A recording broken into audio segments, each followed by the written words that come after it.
The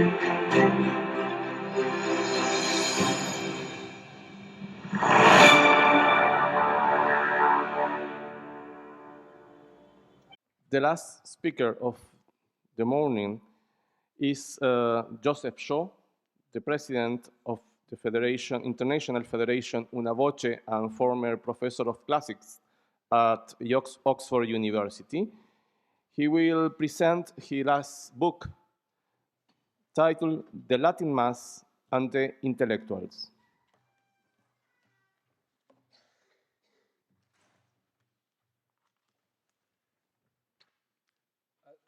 Thank you very much, and thank you particularly, Ruben, for the introduction to Cristina Campo at the beginning of this conference.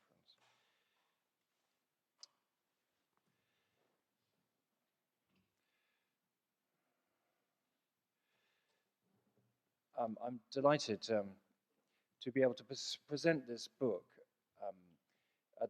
on the petitions to preserve the traditional Mass in Rome, the city in which these petitions were initiated by Cristina Campo, the founder of Una Voce Italy in 1966, in the centenary year of her birth, 1923.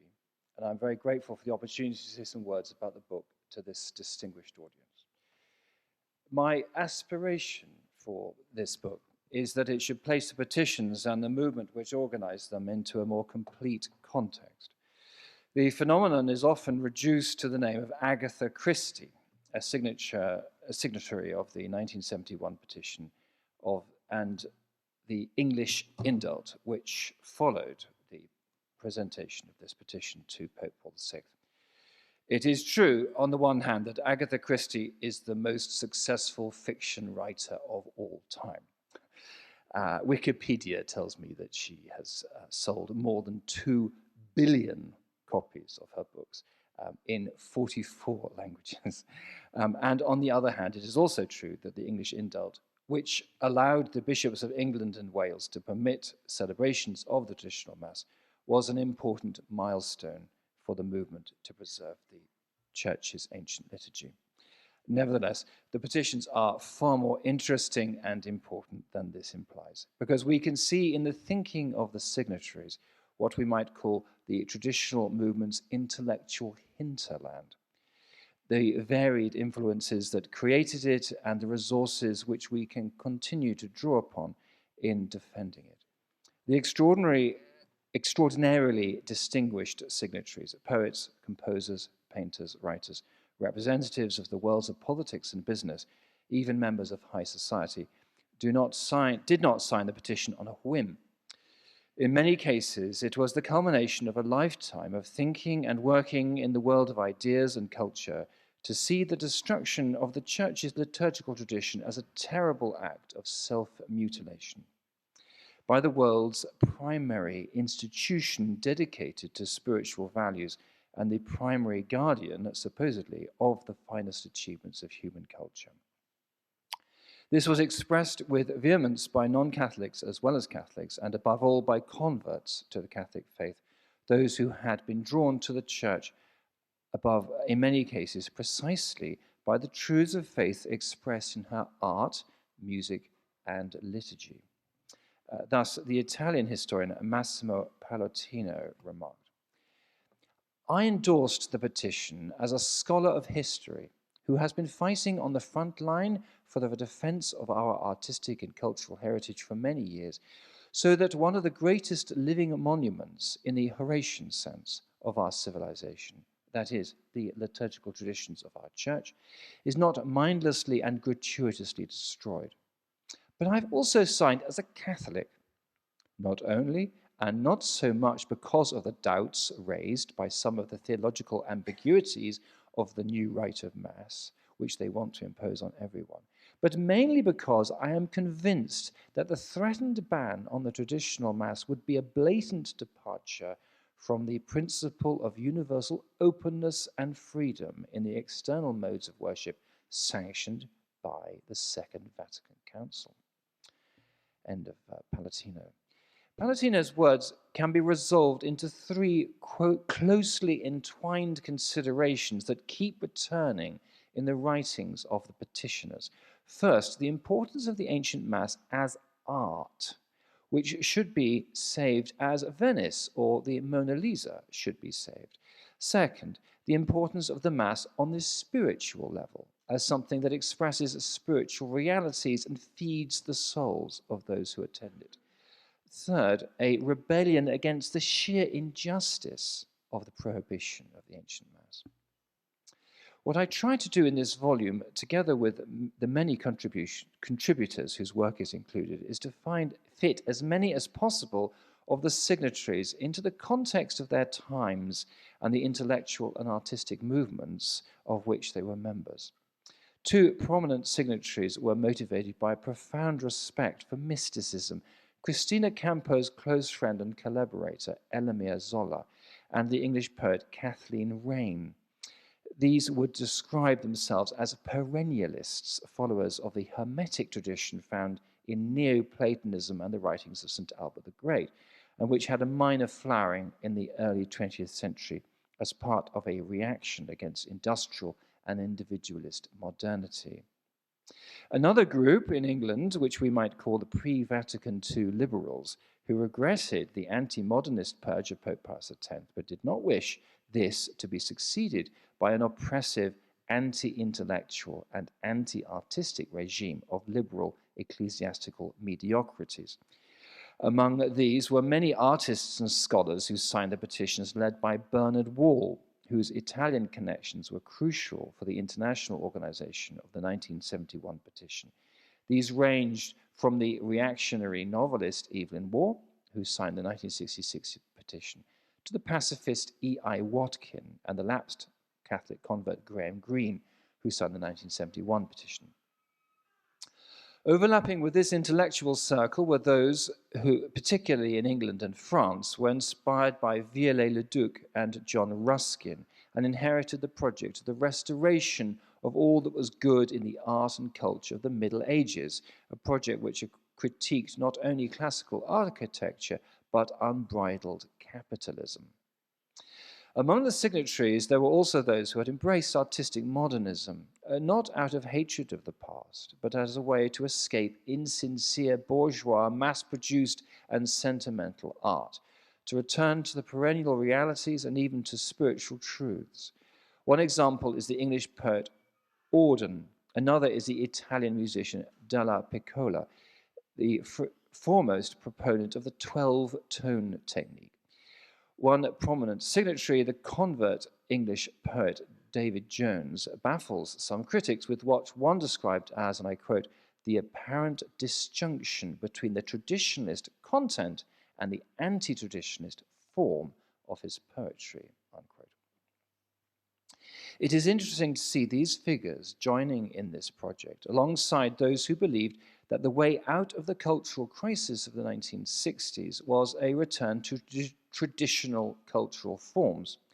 Known to many signatories, though not signatories themselves, were the historian Christopher Dawson, who died too soon, and J.R.R. Tolkien, both of whom were strongly critical of the liturgical reform. Another petitioner was the Italian artist Giorgio de Chirico, who more or less invented surrealism, and in 1909 repudiated it, to spend the remainder of his life developing a classical oeuvre while teasing art critics and collectors by producing fakes of his own early work. Opposition to fascism is a final theme I wish to draw out. The first petition was suggested to Cristina Campo by her friend Elena Croce, alongside the signatory Salvador Quasimodo, exiled I beg your pardon, I've missed a line. Elena Croce, the daughter of the prominent artistic opponent of Mussolini, Benedetto Croce, alongside the signatory Salvatore Quasimodo, exiled anti-Franco Spaniards, the politician Salvador de Madariaga and the poet Georges Guillen, were also signatories, as was the anti-Nazi French writer François Mauriac and the remarkable Gianfranco Contini, a Dante scholar who involved himself in the partisan Republic of Ossola in 1944. Lanzo del Vasto was the most prominent of several pacifists who signed, a man who, like Cristina Campo, was strongly influenced by Simone Weil. The involvement of these figures serves to remind us that Erich von Savanthen, first president of Univoce International, and the philosopher Dietrich von Hildebrand, who might be called the intellectual father of our movement, and he's already been quoted this morning, were both anti-Nazi Germans. Hildebrand had run an anti-Nazi newspaper from the temporary safety of Vienna and fled when the Germans annexed Austria. Savanthen defected to the British from the German embassy in Istanbul, where he was working in 1944, having been implicated in the plot to assassinate Hitler. The German-speaking Alfred Marnau, a key organizer of the petition in England, similarly fled his native Czechoslovakia from the advancing Nazis. Bernard Wall, who I've already mentioned, visited Spain during the Civil War, and in his autobiography notes the atrocities committed by both sides of that conflict. He continues, and I quote from his autobiography. It might seem from the earlier chapters of this book that I should have supported the anarcho-syndicalists in the Spanish Civil War, but for largely similar motives to the ones that drew many to anarcho-syndicalism, I was drawn to a party even more superbly Spanish and unrealist, the Carlists. The extreme romanticism of the Carlist movement appealed to Joseph Conrad when he wrote The Arrow of Gold. It was a popular movement among the peasants of Navarre, who demanded the restoration of ancient privileges, if not the resurrection of their long-dead king. Nothing less adapted to the conditions of genocide on which we were embarking could be imagined. The Carlists were what are nowadays called extreme reactionaries, but they were reactionaries in the sense which Eric Gill, with his ideals of withdrawing from modern industrial society, was reactionary. To me, the Carlists represented the last gasp of a peasant society, proud of its traditions, against the uprooted men who wanted to impose the values of modern industrial cities, unquote. He's writing in 1969. Wall is correct to identify the appeal of fascism, even more than that of communism, to uprooted men. People who, thanks to rapid industrialization, urbanization, and social and technological change, have lost touch with their authentic culture. And that network, represented by traditional social and political communities, which might have given their lives meaning and provided a mechanism through which their wrongs might be redressed. The problem has not gone away, but what time has proved since Wall's day is that the traditional mass is not just an expression and repository for traditional values, but something with the power to rekindle their embers, even in the hearts of uprooted men. I should take the opportunity to say something about the place of non-Catholics and non-Christians among the petitioners. Bernard Wall refers to them shortly after the petition was published in a letter to the Catholic press, and here's another quotation from him. The point of view of the signatories of the international appeal for the retention of the traditional mass varied from cultural interests to mystical ones. Far more Roman Catholic laymen were prepared to sign the appeal than could possibly be included in such a busy newspaper as the Times.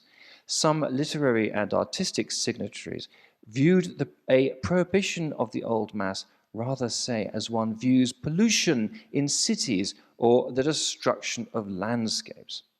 Roman Catholic signatories felt that both their spiritual and cultural lives were being destroyed. They were not protesting against the various kinds of new masses put forward during the last 10 years. They were protesting against a prohibition of the old Mass. They felt that the prohibition would weaken both culture and religion at a time when they were desperately needed. They welcomed the support of their Anglican, Orthodox, Jewish, and agnostic brothers and sisters who, living in a plural society like them, felt that a liberal and plural approach to church ceremonies was in harmony with our age, when all are allowed to do and think what suits them best, and that a totalitarian prohibition of the old Mass involved an out-of-date approach. End of quotation. Just as the voices of non-Catholics like Marcel Proust was critical in saving France's cathedrals from secularization in the Third Republic, so non-Catholics' powerful witness to the importance of the traditional Mass in 1966 and 1971 was critical to the granting of the first indult to allow it to continue. Cristina Campo was explicit in seeking out non-Catholics in 1966 in a letter to a friend, Alexandra Prizanik. She wrote, only half joking, I quote, "The fewer the Catholics there are, the better," unquote. In fact, many important Catholics were included, but both the 1966 and 1971 petitions and many of their later ones, which are also covered in the book, emphasize the significance of their non-Catholic signatories. One possible response to the intervention of non-believers made in 1966 by the Italian liberal Catholic Adriana Zari was that the petition was undermined by being signed by what she called aesthetes and esotericists, rather than, I quote, balanced theologians and pastors, unquote. I addressed the question of aestheticism in the book in chapter 16. The signatories were not people intent on titillating a jaded, decadent aestheticism by attending services like Oscar Wilde's character Dorian Gray, who I discuss in that chapter. Rather, they were men and women of cultural sensitivity for whom attendance of Mass was an occasional social duty in the context of the weddings and funerals of Catholic acquaintances, and who perceived in it something of profound cultural and spiritual importance. As I note in chapter 13 in the English context, the liturgy which Archbishop Annibale Bugnini apparently regarded as an obstacle to unity with non-Catholic Christians was actually appreciated by them as something unique, magnificent, and spiritual. This insight of theirs may be incomplete from a Catholic point of view, but it is not in conflict with the attitude of the believing participant in the petitions. On the contrary, it respects and admires the Catholic attitude, and sometimes, indeed, develops into it. To give a sense of how the book is structured, several chapters are dedicated to exploring the intellectual and cultural currents which led so many great writers, musicians, and artists, whether Catholic or not, adding their names to the petitions.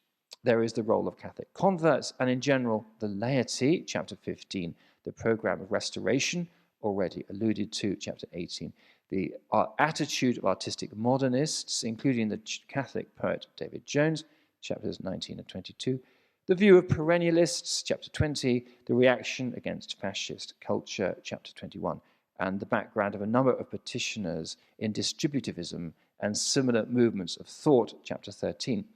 Important influences on the petitioners are examined, such as Pope Pius V, chapter 1, Joseph de Maistre, chapter 2, and Proust, chapter 3.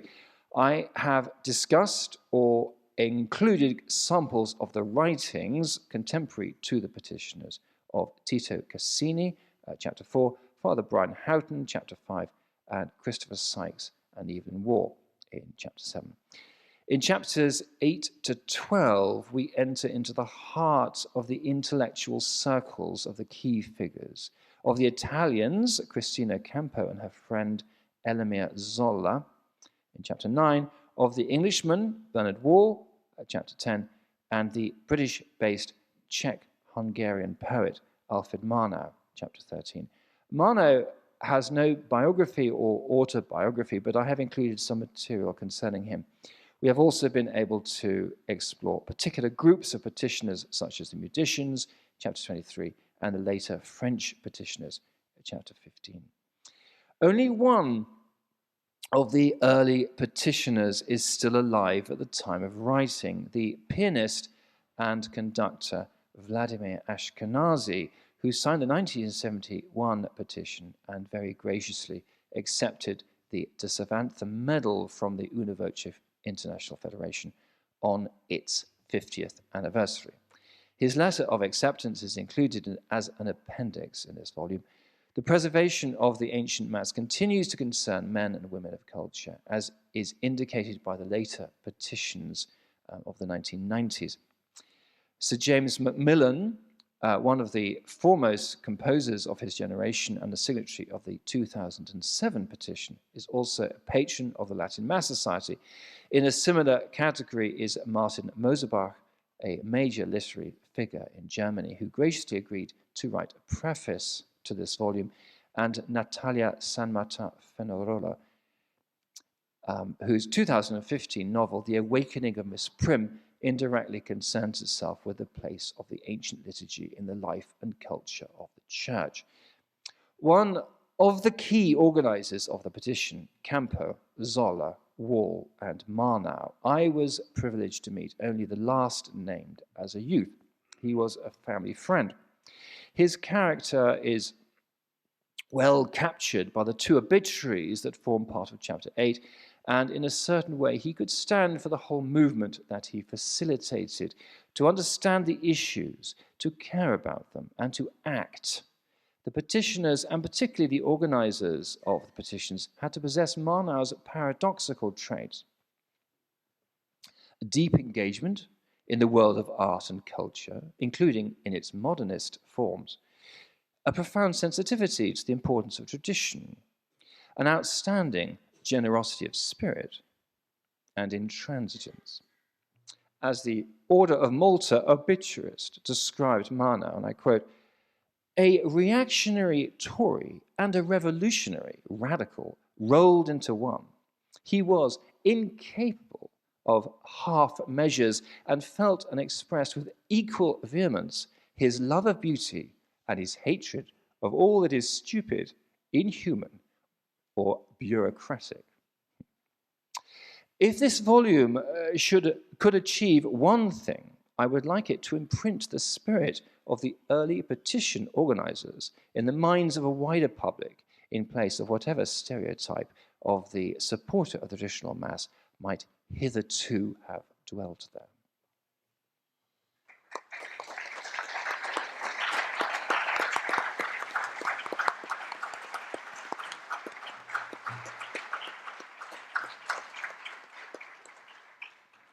Thank you very much, Professor Shaw.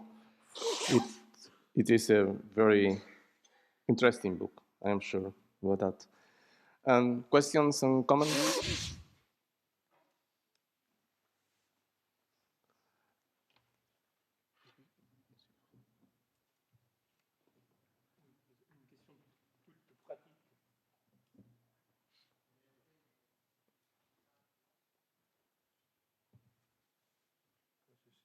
Un peu mieux, à peine, oui.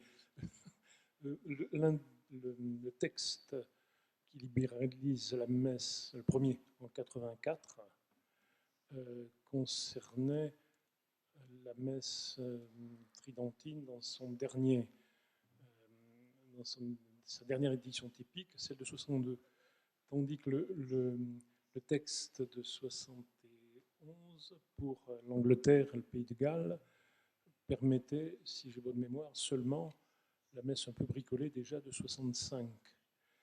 Concrètement, qu'est-ce qui s'est passé en Angleterre? Quelle messe les prêtres ont célébré quand ils voulaient célébrer la messe traditionnelle? La messe de 65 ou la messe traditionnelle, tout simplement?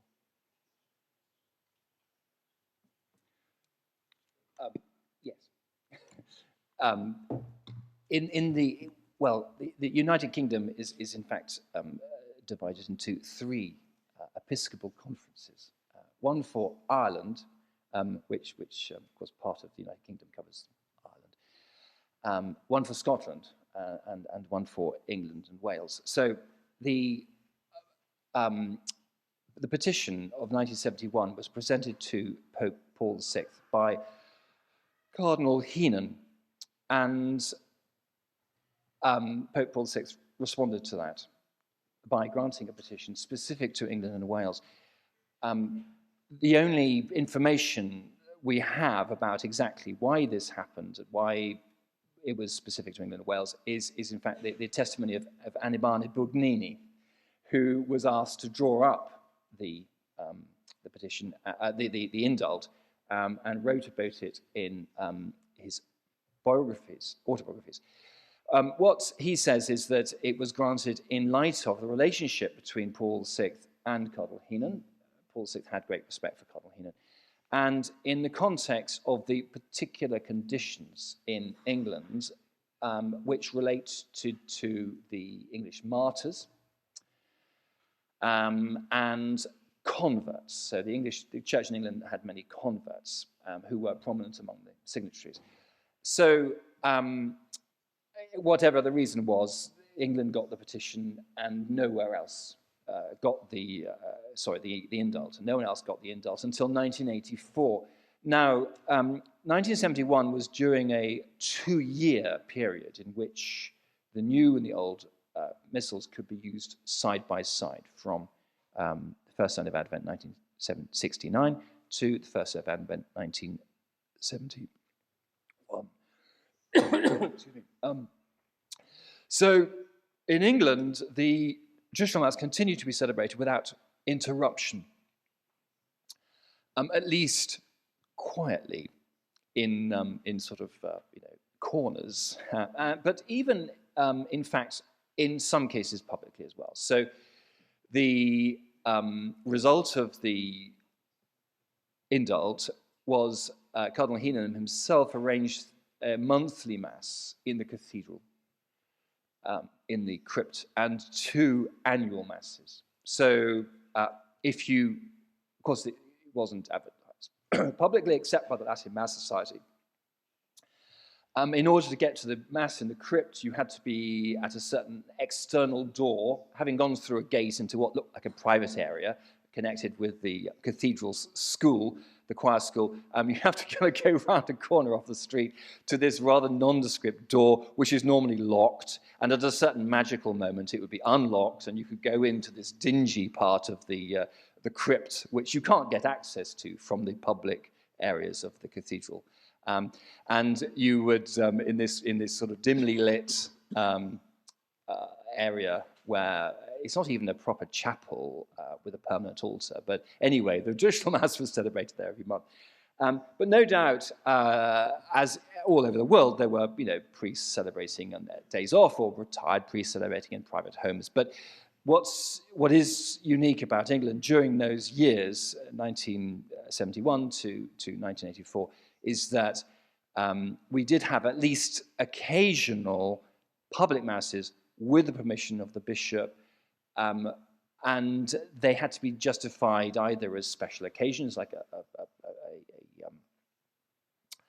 a requiem Mass for a deceased, or a pilgrimage organized by the Latin Mass Society, or in a small number of cases, regular Masses at awkward times in awkward places, which did not appear on the Mass schedules of the churches. So I fear that we are returning to those days, but in some ways better conditions, in some ways less good, because in those days every priest could celebrate the traditional Mass. And for some years afterwards, practically every priest, if he was at all sympathetic, he would say, "Oh, your father's died. Oh, well, of course I'll celebrate a requiem, and I'll just ask the bishop." And most of the bishops were kind of reasonably sympathetic, and it got worse before it got better again. Now, of course, we have, a network. We have dedicated priests, and things are a little different. But it is a little depressing to see things sliding back in that direction again. But yes, it was continuous in England, in a small way.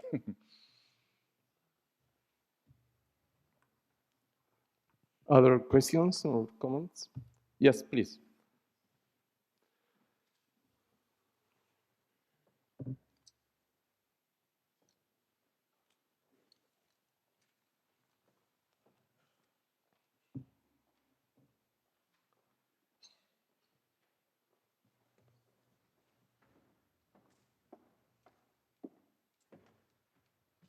Merci beaucoup. Je crois avoir lu quelque part, mais je n'ai pas les références, que se poserait la question de l'inscription au patrimoine mondial culturel de l'UNESCO de la liturgie traditionnelle. Alors, je pense que ce n'est pas du tout le combat prioritaire ni essentiel, mais est-ce que ça serait, selon vous, peut-être une manière de porter pierre contre les ennemis de la liturgie, qui serait assez amusante, et qui permettrait de mettre en pratique ce qu'on nous a dit tout à l'heure, là, l'expression no passaran. Merci. Yes. So I was a co-author with others of a article in a law journal arguing that the traditional liturgy of the church could and should be regarded as an item of what UNESCO calls intangible cultural heritage. So this concept of intangible cultural heritage, I think, is a very interesting one, and it was become part of international law in the 2003 treaty of UNESCO. So not all countries around the world have signed this particular treaty. Some have. England hasn't. America hasn't. I don't think Italy has. Certainly the Vatican hasn't. But the question, of course, is, it wouldn't be easy to bring this about as a matter of law. I think it's an important argument to make. The traditional Mass is indeed a matter of heritage. It's a peculiar kind of heritage in as much as it's intangible, but that is nevertheless a very real and important kind of heritage, and this kind of heritage is indeed increasingly recognized for its importance. So in order to get onto the list of UNESCO, it has to be proposed by a national government. If anyone's got any suggestions about what national government could be persuaded to propose such a thing, which is a signatory of the treaty, then do let me know. I think it'd be great fun to do that, but it wouldn't solve all our problems. UNESCO doesn't actively protect the things which are in their lists. It's up to the local, authorities to do that in each case. So, for example, I believe that French bread is on the list, and that's a wonderful thing. But it's for the French government to do anything about it. But it would be particularly embarrassing for the French government, having proposed French bread to be on the list, to allow it to fall into decay, not to preserve it, and so on. So the list is really very eclectic. And there are Catholic customs on it. There are pilgrimages and things from around the world. But Portugal, for example, has proposed a few things. So it's certainly a possibility. But I think that it's all a matter of making people understand, people within the church, people in the media, indeed, but above all, the Holy Father, the Curia, to understand that this is important not just to Catholics. Even it's so important. It's important as part of world culture, and that's very much what these petitions were trying to argue, in a way which anticipated this concept of intangible cultural heritage. This is something which, it's like a minority language ceasing to be spoken. It's like a culinary tradition ceasing to be maintained. It's like some dance which is no longer used. But of vastly more importance and significance than any of those things, because it's international and because it has this profound spiritual meaning.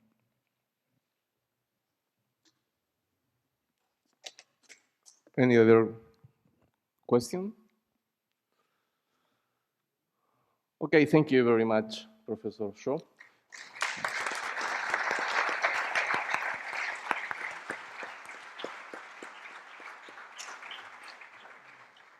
I hope to have copies of the book to sell, but they have not yet arrived. But I hope they will arrive in the course of today, and if not today, possibly tomorrow. If you are around and see me, then I'll probably be groaning under the weight of these books. So please do seek me out. Otherwise, you can buy them, of course, through the usual channels. The Amazon's got them, and Latin Mass Society, the publisher Aurora Press in America. Thank you.